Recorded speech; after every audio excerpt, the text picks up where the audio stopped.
મારું નામ મીર રાજેન્દ્રભાઈ પટેલ છે. મેં નવસારી જિલ્લાના ગણદેવી તાલુકાના નાંદરખા ગામનો વતની છું.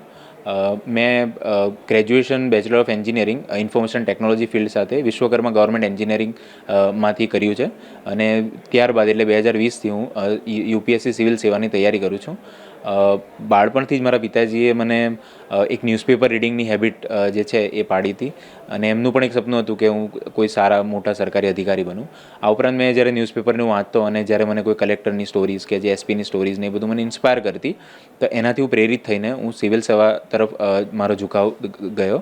ત્યારબાદ મેં અમદાવાદમાં ગઈને જ્યારે વધારે એમના વિશે જાણ્યું અને સ્પીપા ઇન્સ્ટિટ્યૂટ વિશે જાણ્યું, તો એ પ્રમાણે હું સ્પીપાના સંપર્કમાં આવ્યો અને 2020માં જ સ્પીપાની એન્ટ્રન્સ એક્ઝામ પાસ કરીને મેં સ્પીપામાં એડમિશન લીધું અને ત્યાર પછી છેલ્લા 5 વર્ષથી હું સિવિલ સેવાની તૈયારી કરું છું અને આ મારો 5th અટેમ્પ્ટ છે અને મારો આ વખતે સિવિલ સેવાની એક્ઝામમાં 709 રેન્ક આવ્યો છે.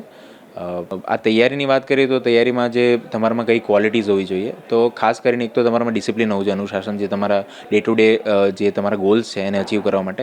આ ઉપરાંત તમારે કન્સિસ્ટન્ટ ઇમ્પ્રૂવ કરવાનું છે, પ્રોસેસ પર ધ્યાન આપવાની છે, એટલું પરિણામલક્ષી નથી બનવાનું પણ પ્રોસેસલક્ષી બનાવવાનું છે. આ ઉપરાંત સકારાત્મક જે માનસિકતા હોવી જોઈએ એ તમારામાં હોવી જોઈએ. એ તમને ઘણી મદદ કરશે આ જર્નીમાં. હાલમાં વાત કરું તો હાલમાં સુરતમાં ઉધનામાં સબ રજિસ્ટ્રાર ગ્રેડ 1ની જોબ કરું છું. ડિસેમ્બરમાં જ મેં એનું જોઈનિંગ કર્યું છે અને એનો પણ મારો એક્સપિરિયન્સ ઘણો સારો છે. તો એનાથી પણ મને કંઈક ના કંઈક આ જે જોબ મને મળી એનાથી પણ ઇન્ટરવ્યૂમાં મને થોડો કોન્ફિડન્સ મારો બુસ્ટ થયો અને એક એમ્પ્લોયમેન્ટ ના એવન્યુ તરીકે પણ આ જોબે મને ઘણી રીતે મદદ કરી છે. તો આ મારી એક બ્રીફ જર્ની છે.